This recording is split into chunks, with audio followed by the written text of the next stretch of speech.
All right, so here's a story that I, honest to God, am terrified. Like when I read the headline, I thought I was reading something off The Onion, Right. maybe, or if maybe I thought it was like a Babylon Bee article. A couple in Kentucky are under monitored house arrest for COVID-19. Monitored. You mean somebody's watching their house? So let me set this up for you. Thank you. One of them tested positive for COVID-19, and they were given some paperwork to sign. Okay. This paperwork said they couldn't leave the house, yada, yada, yada. It's called, let's see, self-isolation and controlled movement agreed order.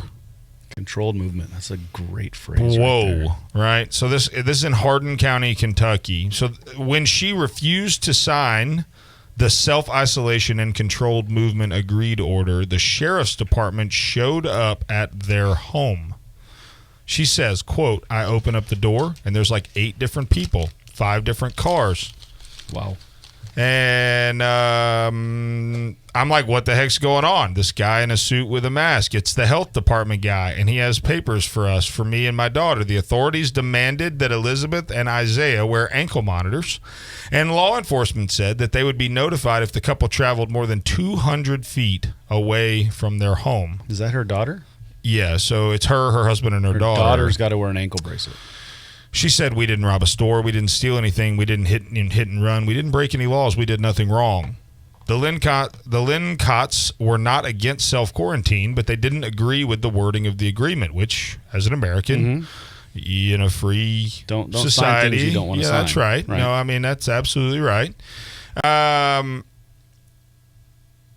they then turned that around and said she was refusing to self-quarantine, and so they made them put ankle monitors on. Yeah, I'd get some scissors pretty quick. What in the cotton picking world is going on? We've got the couple in St. Louis being with their weapons being confiscated, and we've got a couple in Kentucky being forced to wear ankle monitors so that they don't leave their house. What? We're almost at that point where you got to carry papers with you everywhere you go, right? Show me your papers. Like Red China, Stalin. Yeah. You know, I mean, we're So, like, here's the crazy part. Years and years ago, before I met Jesus, like, I was a bad person, and I had a drinking problem, and I was actually arrested 2 times for drinking and driving, and I was a threat to myself and others, and I was not forced to wear an ankle monitor. I was not forced to. There were consequences. Right. I went to jail. I had a probation officer. Paid the price. I had a breathalyzer in my vehicle. That's fun. Right? Oh, it's a blast. For those of you that have ever had one, you know exactly what I'm talking about. You'd be driving down the road, beep, beep, beep, and you're like, so literally, like, you'd be rolling down the road and you've got this blower thing in your hand and you got your left.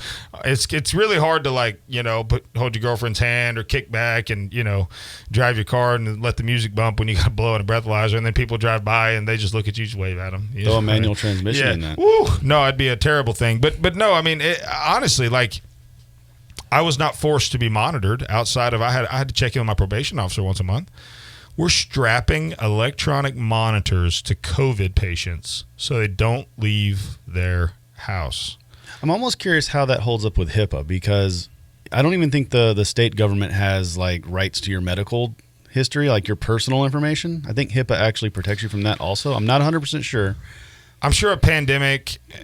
See, again, you're applying special privileges, special rights. But that's the issue, though. But that's the issue. That's the issue here. Uh-huh. The issue is the fact that the government thinks they can just apply these special privileges to you. Like, oh man, oh my, right. It blows my mind. This idea that they put ankle bracelets on a child. If you don't think November matters more than any election in recorded human history, you're asleep at the wheel.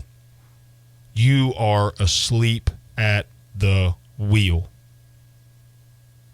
You've got Minneapolis asking for millions and millions of dollars in federal aid, which, by the way, we're denied. Thank God. President Trump. I mean, look, Derek, on this show, we all agree that President Trump has his warts, and he's an idiot and he's a buffoon in a lot of ways. But call balls and strikes. Yeah, man. just like I see him. But at the end of the day, like stuff like this, like policy matters. No, it does. And he said to these people, like, we offered support before you got to millions of dollars in damage. So the American taxpayer is not on the hook for the damage in Indianapolis. No. The or governor, Seattle, or anywhere. That's right. Or Portland, or St. Louis, or any of that. But I can't wrap my mind around a United States of America where guns are being confiscated. These are real stories.